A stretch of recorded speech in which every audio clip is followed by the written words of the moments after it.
କୁରୁକ୍ଷେତ୍ରର ବିଶାଳ ଯୁଦ୍ଧ କ୍ଷେତ୍ରରେ ଅର୍ଜୁନଙ୍କ ମନ ଦୁଃଖରେ ଭରିଗଲା। ସେ ଦେଖିଲେ ସାମ୍ନାରେ ନିଜ ପରିବାର, ନିଜ ମିତ୍ର, ନିଜ ଗୁରୁଙ୍କୁ ଦେଖି କମ୍ପିତ ହୋଇ ହାତରୁ ଧନୁଷ୍ୟ ଖସିଗଲା।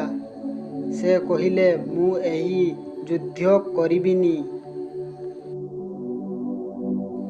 ସେତେବେଳେ ରଥରେ ବସିଥିବା କୃଷ୍ଣ ଶାନ୍ତ ହସରେ ତାଙ୍କୁ ଦେଖି କହିଲେ,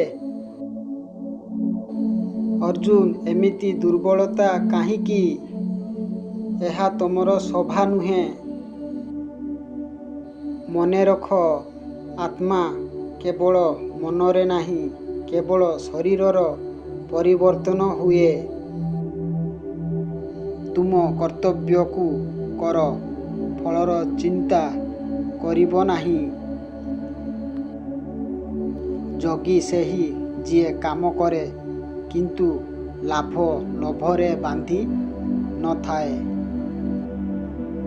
ତୁମର କାମ ଧର୍ମ ପାଇଁ ଯୁଦ୍ଧ କରିବା ଫଳ ମୋର ହାତରେ। କୃଷ୍ଣଙ୍କ କଥାରେ ଅର୍ଜୁନଙ୍କ ହୃଦୟରେ ନୂଆ ଶକ୍ତି ଜାଗ୍ରତ ହେଲା।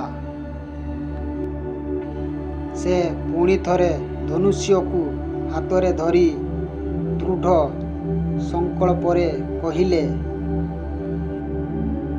ହେ କୃଷ୍ଣ, ଆପଣଙ୍କୁ ମୁଁ ଶରଣ କଲି। ଯାହା କହିବେ ସେଇଆ କରିବି। କୃଷ୍ଣ ହସି କହିଲେ, ଏହା ହିଁ ଯୋଦ୍ଧାର ଧର୍ମ। ଏବେ ତମେ ପ୍ରସ୍ତୁତ? ଏହିପରି ସଠିକ୍ ପରାମର୍ଶ ଦେଇ କୃଷ୍ଣ ଅର୍ଜୁନଙ୍କୁ ତାଙ୍କର କର୍ତ୍ତବ୍ୟର ପଥରେ ଆଣିଲେ। ଜୀବନରେ ଯେତେବେଳେ ଆମେ ଦ୍ୱିଧାରେ ପଡ଼ୁ, ସଠିକ୍ ପରାମର୍ଶ ଆମକୁ ଜୀବନର ସତ୍ୟ ପଥରେ ନେଇଯାଏ।